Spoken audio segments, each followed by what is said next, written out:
মুন্সিগঞ্জের শ্রীনগর উপজেলার দক্ষিণ কামারগাঁও গ্রামে গৃহবধূকে ধর্ষণে ব্যর্থ হয়ে ছুরিকাঘাতের ঘটনা ঘটেছে। এই ঘটনায় আলোচিত কিশোর গ্যাং লিডার লিয়ন ফকিরকে আটক করে পুলিশে দিয়েছে এলাকাবাসী।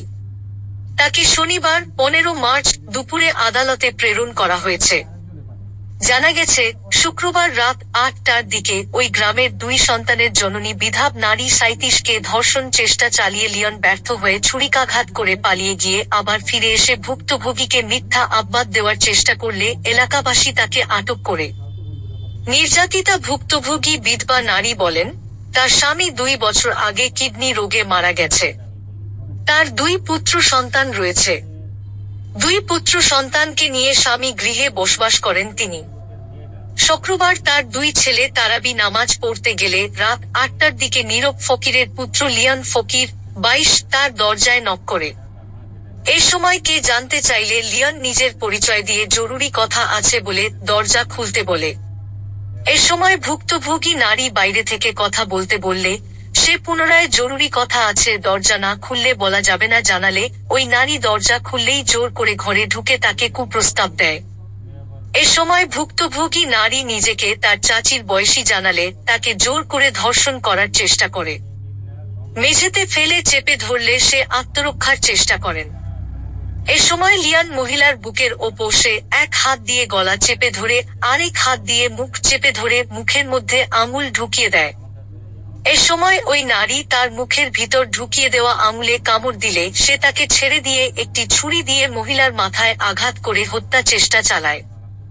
এ সময় মহিলা চিৎকার দিলে তার ভাসুরের ছেলে হাবিবুর রহমান এগিয়ে আসলে লিয়ন পালিয়ে যায়। পরে রক্তাক্ত অবস্থায় পরিবারের লোকেরা ওই নারীকে উদ্ধার করে বালাসুর গ্রামের স্বামী জেনারেল হাসপাতালে ভর্তি করে। কিছুক্ষণ পরে লিয়ন ফকির ফিরে এসে উল্টো মহিলার বিরুদ্ধে তাকে ডেকে নিয়ে শারীরিক সম্পর্ক করতে চেয়েছে, রাজি না হওয়ায় হাতে কামড় দেয়ার দাবি করে। এ সময় স্থানীয়রা তাকে আটক করে পুলিশে খবর দেয়। ভুক্তভোগী ওই নারী আরো বলেন, আমার দেবর জাকাতের টাকা বিদেশ হতে আমার কাছে পাঠায়, আমি ভাবছিলাম হয়তো কারো জন্য জাকাতের টাকা নিতে আমার কাছে আসছে, তাই আমি দরজা খুলছিলাম।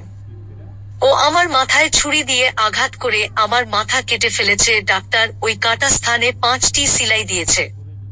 এখন আমি চিকিৎসা শেষে বাড়িতে আছি। আমি বাদী হয়ে মামলা দায়ের করেছি। স্থানীয় সুজন মৃধা জানায়, লিয়ন এর আগেও অন্য এক নারীকে ধর্ষণের চেষ্টা করেছে। স্থানীয় লোকেরা জানায়, লিয়ন ফকির অবৈধ কারেন্ট জালের ব্যবসা করে এবং একটি কিশোর গ্যাং চালায়। সে ইতোমধ্যে এক নাবালিকা মেয়েকে বিয়ে করেছে।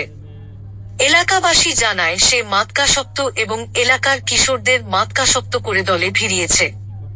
এ ব্যাপারে শ্রীনগর থানার officer in charge OC Shakil Ahmed ঘটনার সত্যতা স্বীকার করে বলেন, এই ঘটনায় আসামিকে মামলা দিয়ে আদালতে প্রেরণ করা হয়েছে। কি করতে গেছিলেন?